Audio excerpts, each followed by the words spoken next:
बालाघाट तहसील के खैररांझी स्थित गुनई रेत घाट में पूर्व सांसद सहित अन्य अज्ञात लोगों ने रेत घाट के कर्मचारियों के साथ मारपीट की। बताया गया कि अपने कुछ साथियों के साथ पूर्व सांसद कंकर मुजारे रेत घाट पहुंचे थे, जहां उन्होंने अपने साथियों के साथ रेत घाट में कार्यरत कर्मचारियों व डंपर चालकों से मारपीट की, जिसकी FIR खैररांझी थाने में दर्ज कराई गई है। वहीं इस मामले में बताया गया कि पूर्व सांसद कंकर मुजारे निरंतर ग्रामीणों के साथ सभी रेत घाटों का दौरा कर अवैध उत्खनन और परिवहन को लेकर आवाज उठाते रहे थे। वहीं इस पूरे मामले को लेकर रेत घाट के ठेकेदारों ने काफी नाराजगी जताते हुए जिला कलेक्टर कार्यालय पहुंचकर कार्रवाई की मांग की और ज्ञापन सौंपा। साथ ही संबंध में सभी ठेकेदारों के द्वारा शहर के भटेरा रोड स्थित होटल शीतल पैलेस में प्रेस वार्ता रखी गई।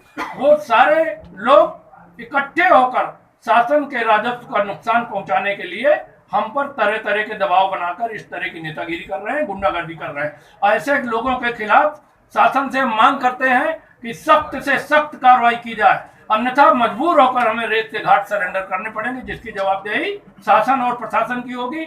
हम लोग एक एक पैसा कम से कम 40, अब यहाँ बहुत सारे हमारे पार्टनर लोग, साथी लोग नहीं आए, कम से कम 20, 25, 30, 40 लोग हैं जो लोग भागीदारी करके इस कंपनी को चला रहे हैं और उनके साथ 100-100, 200 लोगों को रोजगार मिल रहा है। एक एक घाट में ट्रैक्टर चलते हैं तो 500 से 1000 लोगों को एक घाट में रोजगार मिलता है।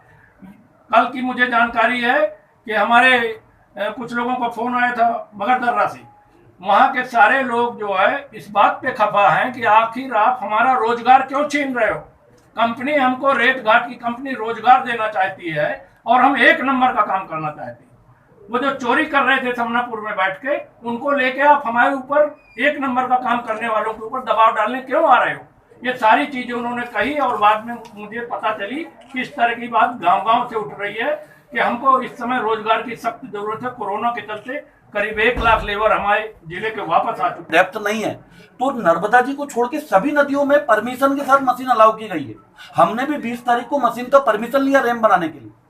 अब उसके तुम जबरदस्ती भरवा के जो इवन उसमें गाड़ी भरने का भी परमिशन है। माइनिंग पॉलिसी को यदि पूरा पढ़ेंगे और पूरे प्रदेश में यह है कि सब जगह लोगों ने स्वीकार कर लिया, लेकिन हमारे जिले में यह है कि पब्लिक को बेवकूफ बनाना है। बस महंगी रेत मिल रही, महंगी रेत मिल रही।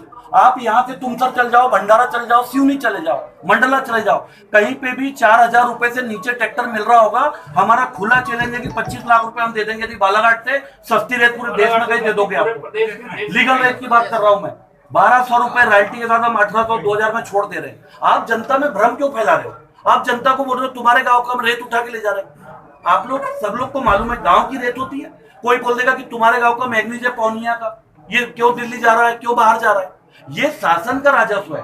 शासन पब्लिक को फैला रहे हैं कि तुम इसको मत जाओ, शासन के राजस्व से तुमको मतलब नहीं है।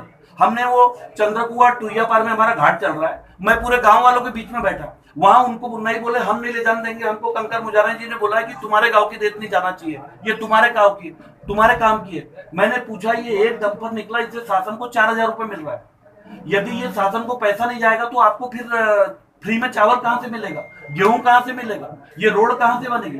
यदि शासन के पास रेवेन्यू नहीं आएगा तो वो काम कैसे करेगी।